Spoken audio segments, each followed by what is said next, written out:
நீதிக்காரகன், தொழில்காரகன், கர்மக்காரகன். நம்ம செய்யக்கூடிய நல்லதுக்கும் கெட்டதுக்கும் எல்லாமே தகுந்த பதிலடி கொடுக்கக்கூடிய, வாழ்க்கையின் எப்பேற்பட்ட சூழலையுமே சமாளிக்கிறதுக்கான அனுபவத்தை தரக்கூடிய சனி பகவானை ராசி அதிபதியாக கொண்ட மகர ராசி அன்பு சொந்தங்களுக்கு வணக்கங்க. இந்த பதிவு அப்படிங்கிறது என்னடா வாழ்க்கை இது, பேசாம எங்கேயாச்சும் போயிடலாம், இல்ல வாழ்க்கைய முடிச்சுக்கலாம், இப்படி வாழ்க்கையை வெறுத்து போய் இருக்கக்கூடிய மகரத்திற்கு ஒரு மாற்றம் தரக்கூடிய வீடியோ பதிவா கட்டாயம் இந்த பதிவு இருக்குங்க. ஏன் சொல்றேன்னா, இந்த ஆனி மாதம் அப்படிங்கிறது மகர ராசிக்காரர்களுக்கு எப்படிப்பட்ட மாதமாய் இருக்க போகுது. அதாவது சூரிய பகவான் மிதுன ராசியில பயிற்சியாகக்கூடிய மாதம் தான் இந்த ஆனி மாதம். இப்ப நீங்க தலைப்பை பார்த்திருப்பீங்க. 10 குட் நியூஸோட தான் இந்த வீடியோ பதிவு உங்களுக்கு தொடங்குது. மகரத்திற்கு அப்படி என்ன ஒரு 10 விஷயம் நல்லது நடக்க போகுது அப்படின்னா, காசு பணம் துட்டு மணின்னு சொல்லக்கூடிய அளவுக்கு மகர ராசிக்காரர்களுக்கு பணம் கொட்டுங்க. ஆனா பேச்சுக்கள்ல மட்டும் ஆபத்து நிச்சயம். பேசுறப்ப கவனம் தேவை. எந்த இடங்கள்ல கவனமா இருக்கணும், யார்கிட்ட கவனமா இருக்கணும், எதனால கவனமா இருக்கணும், இது எல்லாத்தையும் இப்ப தெளிவா பார்க்கலாம். பொதுவா மகர ராசிக்காரங்க உண்மைய பட்டு படார்னு பேசி அப்படியே வெட்டு 1 துண்டு 2ன்னு பேசக்கூடியவங்க. ஒளிவு மறைவு தெரியாது, சூதுவாது தெரியாது. எல்லாருக்கும் மகர ராசிக்காரங்க ஏமாளின்னு அசால்ட்டா சொல்லிட்டு போலாம். பேசுறது மட்டும்தாங்க டம்மி பாவான்னு சொல்லக்கூடிய அளவுக்கு உண்மையை பேசுறதுனால எல்லாருமே இவங்களை ஈஸியா ஏமாத்தக்கூடிய அமைப்புல தான் மகரம் சுத்திக்கிட்டு இருக்கு. ஸோ உங்களை பொறுத்த வரைக்கும் ஆனி மாதம் அப்படி யாரும் உங்களை ஏமாத்த முடியாது. அதுக்கு நம்ம என்ன பண்ணணும், பேச்சுல கவனம் தேவை. அதை பின்னாடி சொல்றேன். உத்திராட நட்சத்திரம், திருவோண நட்சத்திரம், அவிட்ட நட்சத்திரம் 3 நட்சத்திரம் அடங்கியது மகர ராசிக்காரர்களே. உங்களை பொறுத்த வரைக்கும் உங்களுடைய அதிபதி சனி பகவான் உங்க ராசிக்கு 2ஆம் இடத்துல அவர் இருக்காருங்க. 7.5 சனி, பாத சனி இப்ப நடந்துட்டு இருக்கு இல்லையா. இப்போ ராகுவோட சேர்த்து சனி பகவான், தம்பி கொஞ்சம் பேச்சுல கவனமா இரு, ஒரு சில விஷயங்களை உனக்கு நல்லது பண்றேன், ஆனா உன்னுடைய வாயை என்னால கட்டுப்படுத்த முடியலன்னு சொல்றாருங்க. ஸோ இந்த இடத்துல கொஞ்சம் சூதானமா இருந்துக்கோங்க. பட் பண வரவுங்கிறது தாராளமா இருக்கும். இந்த மாதத்துல சனியால குடும்பத்துல சின்ன சின்ன தொந்தரவுகள் ஏற்படுமே தவிர்த்து பண வரவுக்கு பஞ்சமே வைக்க மாட்டாருங்க. நான் அப்போ அங்க செலவுக்கு காசு கொடுத்தேன்னு சொல்லி திட்டிக்கிட்டே இருப்பாங்க இல்லையா, அந்த மாதிரி இந்த வருட கிரகங்கள்னு சொல்லக்கூடிய குரு, சனி, ராகு, கேது இவங்க எல்லாருமே அந்த அளவுக்கு ஏற்றத்துல இல்ல. ஆனா உங்க சனி பகவான் என்ன பண்றாரு, நம்ம அப்பா மாதிரி நம்ம என்னதான் தப்பு பண்ணாலும் நம்மளை கொஞ்சம் பாதுகாத்து நிக்கிறாரு. மற்ற 8 கிரகங்கள் நமக்கு சாதகமா இல்லைனாலும் இவர் கொஞ்சம் உங்களை தூக்கி பிடிக்கிறாருங்க. சோ மாத கிரகங்கள்னு சொல்லக்கூடிய சூரியன், செவ்வாய், புதன், சுக்கிரன் இவங்க எல்லாருமே இந்த மாதிரி உங்களுக்கு கொஞ்சம் சாதகமான பலன்களை கொடுக்கறாங்க. ஆரோக்கியத்தை பொறுத்த வரைக்கும் நல்லா இருக்கும். மகர ராசிக்கு 8ஆம் இடத்துல செவ்வாயும் கேதுவுடன் சேர்ந்திருக்காருங்க. இவங்க 2 பேருமே ரொம்ப வலிமையான கிரகங்கள். அவ்வளவு சீக்கிரம் பாத்தீங்கன்னாக்கா நல்லது பண்ண மாட்டாங்க. சோ அதனால சின்ன சின்ன தொந்தரவை கொடுப்பாங்க. குழந்தை மாதிரி உங்ககிட்ட விளையாடுவாங்க. தாயுடைய உடல் ஆரோக்கியத்துல கவனம் வச்சுக்கோங்க. படிப்படியா குழந்தைகள் உங்களை விட்டு பிரிந்து வெளியூருக்கு படிக்க போறதுக்கான வாய்ப்பை கொடுப்பாருங்க. ஆனா படிக்கிறதுக்கு தான் போறாங்க, நீங்க பயப்படுற மாதிரி எதுவுமே கிடையாது. அதே போல சூரியன் உங்க ராசிக்கு 6ஆம் இடத்துல இருக்காரு. புதிய வேலை கிடைக்கும். அரசாங்கம் சார்ந்த தொழிலாக இருந்துச்சுன்னா நிச்சயமா வேலை கிடைக்கும், முயற்சி பண்ணுங்க. அதே போல கடன் கிடைக்கும். புதிய கடன் வாங்கக்கூடிய வாய்ப்புகள் உண்டாகும். 6, 8ஆம் அதிபதி சேர்ந்திருக்கிறதுனால சட்டம், வம்பு, வழக்கு இது தொடர்பான பிரச்சனைகள், ஆரோக்கியம் சார்ந்த பிரச்சனைகள் இதெல்லாம் வரதுக்கு வாய்ப்பு இருக்கு. ஆனா குருவுடைய பார்வை உங்களுக்கு பெருமளவுல பாதிப்பு ஏற்படாம பாதுகாக்குங்க.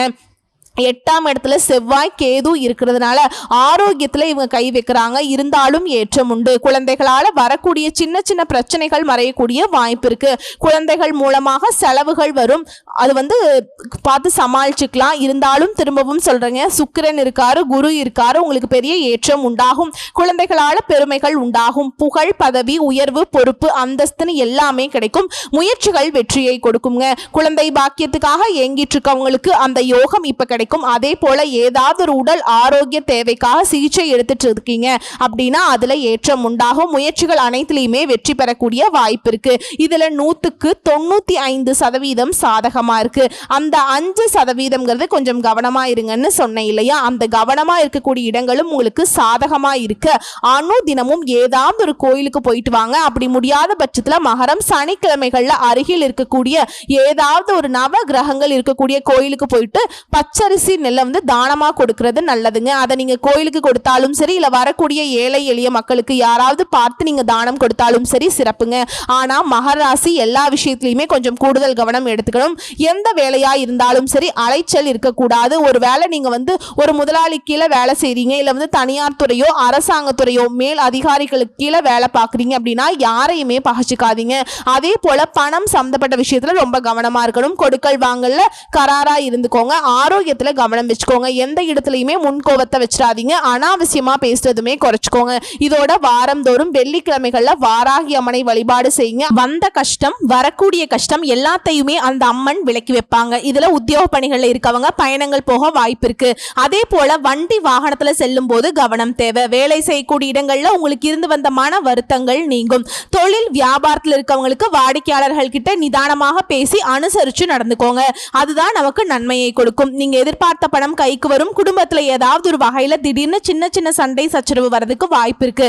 அதுக்கு இடம் கொடுக்காம நீங்க தான் பாத்துக்கணுங்க. முன்னெச்சரிக்கையோட அது போல உடல் ஆரோக்கியத்துல கவனம் வச்சுக்கோங்க. பொருட்களை கவனமா பார்த்துக்கணும். குழந்தைகள் கிட்ட உங்களுக்கு இருக்கக்கூடிய கருத்து வேற்றுமைகள் நீங்கும். பெண்களை பொறுத்த வரைக்கும் கோபத்தை சுத்தமா தவிர்த்தணுங்க. நிதானமா பேசணும். அதுதான் வந்து நமக்கு காரியத்தை வெற்றி சாதிக்க வழிவகுக்குங்க. அதே போல எந்த ஒரு வேலையை செய்யறதா இருந்தாலும் சரி யோசிச்சு செய்யணும். அப்பதான் நமக்கு சாதகமா முடியுங்க. இதோட கலைத்துறையில இருக்கவங்களுக்கு பாராட்டுகள் கிடைக்கும். வெளிநாட்டு பயணங்கள் இனிமையா அமையும். எதிர்பார்த்த ஆதாயங்கள் கிடைக்கும். உறவு நிலையை பொறுத்த வரைக்கும் விட்டு கொடுத்து போறது ரொம்ப அவசியம். குடும்பத்துல இருக்கவங்கள அதிகமா அக்கறை எடுத்துக்கணுங்க. அரசியல் துறைகள்ல இருப்பவர்களுக்கு நீண்ட நாட்களாக உங்களுக்கு இருக்கக்கூடிய பிரச்சனைகள் விலக போகுது.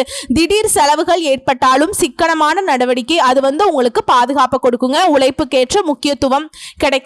அயராது பாடுபட்டீங்க அப்படின்னாக்கா பலன்கள் அப்படிங்கிறது உயர்வா கிடைக்கும். இதோட மாணவர்களை பொறுத்த வரைக்கும் திட்டமிட்டு பாடங்களை படிக்கிறது வெற்றிக்கு உதவுங்க. ஆனா எந்த ஒரு விஷயமா இருந்தாலும் சரி ஆண்களோ பெண்களோ சின்னவங்களோ பெரியவங்களோ அவசரம் காட்டக்கூடாது. நிதானத்தை கடைபிடிக்கிறது உங்களுக்கு எப்பயாச்சும் கிடைக்கிற அந்த அதிர்ஷ்டம்ங்கிறது நிலைச்சிருக்கிறதுக்கான வழிங்க. இப்ப வரைக்கும் பார்த்தது நம்முடைய மகர ராசிக்காரர்களுக்கு இந்த ஆணி மாதம் எப்படி இருக்கும் அப்படிங்கறத பொதுவா பார்த்திருக்கோம். இதோட எப்பவுமே நன்றி மறவாத மனம் படைத்த மகர ராசி அன்பர்களை பொறுத்த வரைக்கும் உங்களுடைய நட்சத்திர பலன்கள் இந்த ஆணி மாதம் எப்படி இருக்க போகுது? உத்திராட நட்சத்திரம் 2ஆம் பாதம் 3ஆம் பாதம் 4ஆம் பாதம் எங்கேயுமே முதலிடத்துல இருக்கணும்னு வாழக்கூடிய உங்களுக்கு இந்த ஆணி மாதம் யோகமான மாதம். 6ஆம் இடத்துல சஞ்சரிக்கக்கூடிய ஆத்ம காரகனால நெருக்கடிகள் எல்லாமே விலகுது. எதிர்பார்த்த பணம் கைக்கு வரும். உடல்நிலையில் இருந்த சங்கடங்கள் தீருது. வியாபாரம் தொழில ஏற்பட்டிருந்த போட்டி பிரச்சனைகளுக்கு முடிவு கிடைக்குதுங்க. இழுபறியாக இருந்த கோர்ட் கேஸ் வழக்குகள் சாதகமா முடியுது. நினைச்ச வேலையை நினைச்ச மாதிரியே நடத்தி முடிக்கக்கூடிய அளவுக்கு மாற்றம் வரும். அதே போல சத்ரு ஸ்தானத்துல சஞ்சரிக்கக்கூடிய குருவினுடைய பார்வை தன குடும்ப வாக்குஸ்தானத்துல உண்டாகுவதனால குடும்பத்துல நிம்மதியான சூழல் உருவாகுது. பொருளாதார நிலையில உயர்வை பார்க்க போறீங்க. கணவன் மனைவிக்கிடையே இருந்த பிரச்சனைக்கு முடிவு கிடைக்குதுங்க. குடும்பத்தின் மீது அக்கறை அதிகமாகுது. தொழில கவனம் செலுத்துங்க. பணியாளர்களை பொறுத்த வரைக்கும் அதாவது தனியார் துறையோ அரசாங்கத்துறையோ ஆண்களோ பெண்களோ ஒருத்தர் கீழே கூலி வேலை செய்தாலும் சரி உங்களுக்கு இருக்கக்கூடிய நெருக்கடிகள் விலக ஆரம்பிக்கும். கோர்ட் கேஸ் வழக்குகள் சாதகமாக முடியும். எதிர்பார்த்த மாற்றம் கிடைக்கும். மேலதிகாரிகள் கிட்ட ஆதரவு கிடைக்குங்க. மாணவர்களை பொறுத்த வரைக்கும் படிப்புல அக்கறை கூடுது. பெண்களுக்கு குடும்பத்தில் இருந்த சங்கடங்கள் விலகுது. சிலருக்கு சொத்து சேரும். பொன் பொருள் சேரும். நவீன சாதனங்களை வாங்குவீங்க. உடல் நிலையில கவனமா இருக்கிறது ரொம்ப அவசியம். ஸோ உங்களை பொறுத்த வரைக்கும் அதிர்ஷ்டம் தரக்கூடிய நாட்கள் ஜூன் மாதம்னு எடுத்துக்கிட்டோம்னா 29, ஜூலை 1, 8, 10 இந்த நாட்களை உங்களுடைய சுப காரியங்களோட தொடக்கத்துக்கு பயன்படுத்திக்கோங்க. ரொம்ப நல்லதுங்க. இதோட நீங்க செய்ய வேண்டிய பரிகாரம் மற்றும் வழிபாடு அணு தினமும் அங்காள பரமேஸ்வரியை வழிபாடு செய்ய நன்மைகள் உண்டாகும். அடுத்து திருவோண நட்சத்திரங்க. எங்கேயும் சரி எதிலையும் சரி தெளிவாக முடிவெடுக்கும் ஆற்றல் கொண்ட உங்களுக்கு ஆணி மாதம் நன்மைகளை மட்டுமே தரக்கூடிய மாதம். ஏன்னா தன குடும்ப வாக்குஸ்தானத்தை பொறுத்த வரைக்கும் சனி ராகு சஞ்சாரம் இருக்குங்க. ஞானக்காரகனுடைய பார்வையுமே அங்கேயே இருக்கிறதுனால தலைக்கு வந்தது தலைபாகையோட போச்சுப்பா அப்படிங்கிற அளவுக்கு சங்கடங்கள் விலகும். உங்களுடைய நிலையில முன்னேற்றம் ஏற்படும். சிலருக்கு புதுசா இடம் வீடு வாங்கக்கூடிய வகையில செலவுகள் வருங்க. தொழில கூடுதல் அக்கறை எடுத்துப்பீங்க. சிலர் தொழிலை விரிவு செய்வீங்க. பணியாளர்களை பொறுத்த வரைக்கும் ஒத்துழைப்பு அதிகமாகும். புதிய தொழில் தொடங்கக்கூடிய முயற்சிகள் வெற்றியை கொடுக்கும். வேலை தேடுறவங்களுக்கு நல்ல தகவல் வரும். நல்ல வேலை அமையும். வெளிநாட்டு முயற்சிகள் சாதகமாக முடியும். அதே போல ஆத்மகாரகன் சூரியன் 6ஆம் இடத்துல சஞ்சரிக்கிறதுனால சங்கடங்கள்ல இருந்து உங்களுக்கு நன்மைகள் உண்டாகும். இந்த காலகட்டத்தை பொறுத்த வரைக்கும் நன்மைகள் தாங்க அதிகமா இருக்கும். வம்பு வழக்கு கோர்ட்டு கேஸ் பிரச்சனைகளுக்கு முடிவு வரும். எதிரிகள் தொல்லைகள் விலகுது. அஷ்டமஸ்தானத்துல செவ்வாயும் கேதுவும் சஞ்சாரம் செய்யறதுனால உடல் நிலையில சங்கடங்களை ஏற்படுத்திக்கிட்டே இருப்பாங்க. மருத்துவ செலவை அதிகரிச்சுக்கிட்டே இருப்பாங்க. சிலர் அவமானத்தை சந்திக்கிறதுக்கு கூட வாய்ப்பு இருக்கு. வண்டி வாகனத்தை இயக்கிறப்ப இயந்திர பணிகள்ல இருக்கிறப்ப கவனமா செயல்படணும். சிலருக்கு ஒவ்வாமை தொற்று இது போன்ற விஷயங்கள் ஏற்படுறதுக்கு வாய்ப்பு இருக்குங்க. குடும்பத்துல இருக்கவங்களை அனுசரிச்சு நடந்துக்கோங்க. வீண் வாக்குவாதங்களை தவிர்க்கிறது நன்மையை கொடுக்கும். திட்டமிட்டு செயல்பட்டீங்க அப்படின்னாக்கா எதிர்பார்ப்புகள் பூர்த்தியாகும். இந்த கேதுவும் செவ்வாயும் ரொம்ப பாதிப்பு கொடுக்கறாங்க போல இருக்கே, அப்ப எனக்கு நல்லது நடக்காதான்னு பயப்பட வேண்டாங்க. கொஞ்சம் கவனமா விழிப்புணர்வோட திட்டமிட்டு செயல்பட்டா போதும். ஏன்னா குருவும் சுக்கிரனும் உங்களுக்கு சாதகமா நிக்கிறாங்க. பெண்களை பொறுத்த வரைக்கும் உங்களுக்கு இருக்கக்கூடிய தொல்லைகள் விலகுது.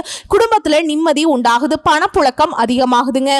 உங்களுக்கு அதிர்ஷ்டம் தரக்கூடிய நாட்கள் ஜூன் 29, ஜூலை 2, 8, 11 இந்த நாட்களை உங்களுடைய சுப காரியங்களோட தொடக்கத்துக்கு பயன்படுத்துங்க. சோ இதோட உங்களை பொறுத்த வரைக்கும் பரிகாரம் மற்றும் வழிபாடு அணு தினமும் பைரவர் வழிபாடு உடல்நிலையை சீராக்கும். அடுத்தது அவிட்ட நட்சத்திரம் 1ஆம் பாதம் 2ஆம் பாதம். எடுத்த வேலையை முடிக்கக்கூடிய திறமை கொண்ட உங்களுக்கு இந்த ஆணி மாதம் நிதானமாக செயல்படக்கூடிய மாதமா இருக்குங்க.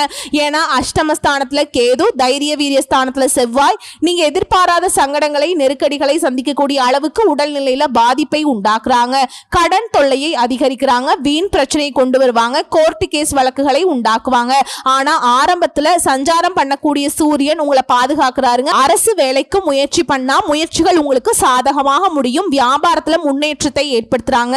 எதிர்ப்பு போட்டி இதெல்லாம் மாற்றம் வருதுங்க. பணியாளர்களுக்கு உங்களுக்கு ஏற்பட்டிருந்த பிரச்சனை பாதிப்பு கோர்ட்டு கேஸ் வழக்குகள் எல்லாமே இல்லாமல் போகும். ஒருத்தவங்க அப்படின்னா ஒருத்தவங்க எப்படிங்கிற அளவுக்கு ஒரு சீரான நிலையை தான் வாழ்க்கையில அனுபவிக்க போறீங்க. அதே போல சங்கடத்தோடு வாழ்ந்து வந்த நீங்க தலை நிமிர்ந்து நடைபோடக்கூடிய அளவுக்கு சூழல் சாதகமாக இருக்கும். இந்த இடத்துல புதன் சஞ்சாரம் சாதகமாக இருக்கிறதுனால புதுசா இடம் வீடு வாங்கக்கூடிய முயற்சிகள் வெற்றி பெறும். எதிர்பார்த்த பணம் வரும். இதோட நீங்க நினைச்சது சாதிக்கக்கூடிய அளவுக்கு வாய்ப்பு அமையும். குடும்பத்தில் இருந்த நெருக்கடிகள் விலகும். மாதம் முழுவதுமே சுக்கிரனும் சாதகமா சஞ்சரிக்கிறதுனால பொன் பொருள் சேரும். பண வரவு அதிகமாகும். செய்து வரக்கூடிய தொழில முன்னேற்றம் அடைவீங்க. வெளியூர் பயணம் ஆதாயத்தை கொடுக்கும். உறவுகளுடைய ஒத்துழைப்பால உங்க வேலையை முடிச்சுப்பீங்க. கணவன் மனைவிக்கிடையே ஏற்பட்டிருந்த பிரச்சனைகள் முடிவுக்கு வரும். மாணவர்களை பொறுத்த வரைக்கும் படிப்புல ஏற்பட்ட தடைகள் விலகுது. பணியாளர்களுக்கு எதிர்பார்த்த சலுகைகள் கிடைக்கும். உங்களை பொறுத்த வரைக்கும் அதிர்ஷ்டம் தரக்கூடிய தினங்கள் அப்படின்னு பார்த்தோம்னா ஜூலை மாதம் 8, 9 இந்த நாட்களை உங்களுடைய சுப காரியங்களோட தொடக்கத்துக்கு பயன்படுத்துங்க. நல்லதே நடக்கும். உங்களை பொறுத்த வரைக்கும் பரிகாரம் மற்றும் வழிபாடுங்க. அணு தினமும் வீரபத்ரரை வழிபாடு செய்ய சங்கடங்கள் விலகும். சந்தோஷம் நிலைக்கும். சோ இப்ப வரைக்கும் பார்த்தது நம்முடைய மகர ராசிக்காரர்களுக்கு இந்த ஆணி மாதம் எப்படி இருக்க போகுது. பொது பலனா பார்த்திருக்கோம். தனிப்பட்ட நட்சத்திர பலன்களையும் பார்த்திருக்கோம். அவங்களுக்கான பரிகாரம் பார்த்திருக்கோம். இப்ப மகர ராசி பொதுவா செய்ய வேண்டிய பரிகார ஆலய வழிபாடு என்னன்னு பார்த்தோம். சனிக்கிழமைகள் தோறும் சனீஸ்வர பகவானுக்கு நல்லெண்ணெய் தீபமேற்றி வழிபாடு செய்ய வரக்கூடிய எல்லா விதங்களிலுமே வெற்றி அமையுங்க. சகல விதங்களிலுமே சௌபாக்கியம் கிடைக்கும். உடல் ஆரோக்கியம் சீராகும். இதோட உங்களுக்கு அதிர்ஷ்டம் தரக்கூடிய கிழமைகள் செவ்வாய், புதன், வெள்ளி. இந்த நாட்களை உங்களுடைய நல்ல காரியங்களுக்கு பயன்படுத்துங்க. நல்லதே நடக்கும். சோ ஒட்டுமொத்தமா மகர ராசிக்கு இது நாள் வரைக்கும் எப்படியோ ஆனா ஆணி மாதம்ங்கிறது அப்படி முடியாதுங்க. தொடக்கம் எப்படியோ ஆனா முடிவுங்கிறது உங்களுக்கு சாதகமா இருக்கும். இனி வரக்கூடிய ஒவ்வொரு நாளுமே மகரத்திற்கு சாதகமான நாட்களா தான் அமைய போகுது. வரக்கூடிய வாய்ப்பை மட்டும் கரெக்டா பயன்படுத்துங்க. சாதிச்சிடலாம். நன்றி, வணக்கம்.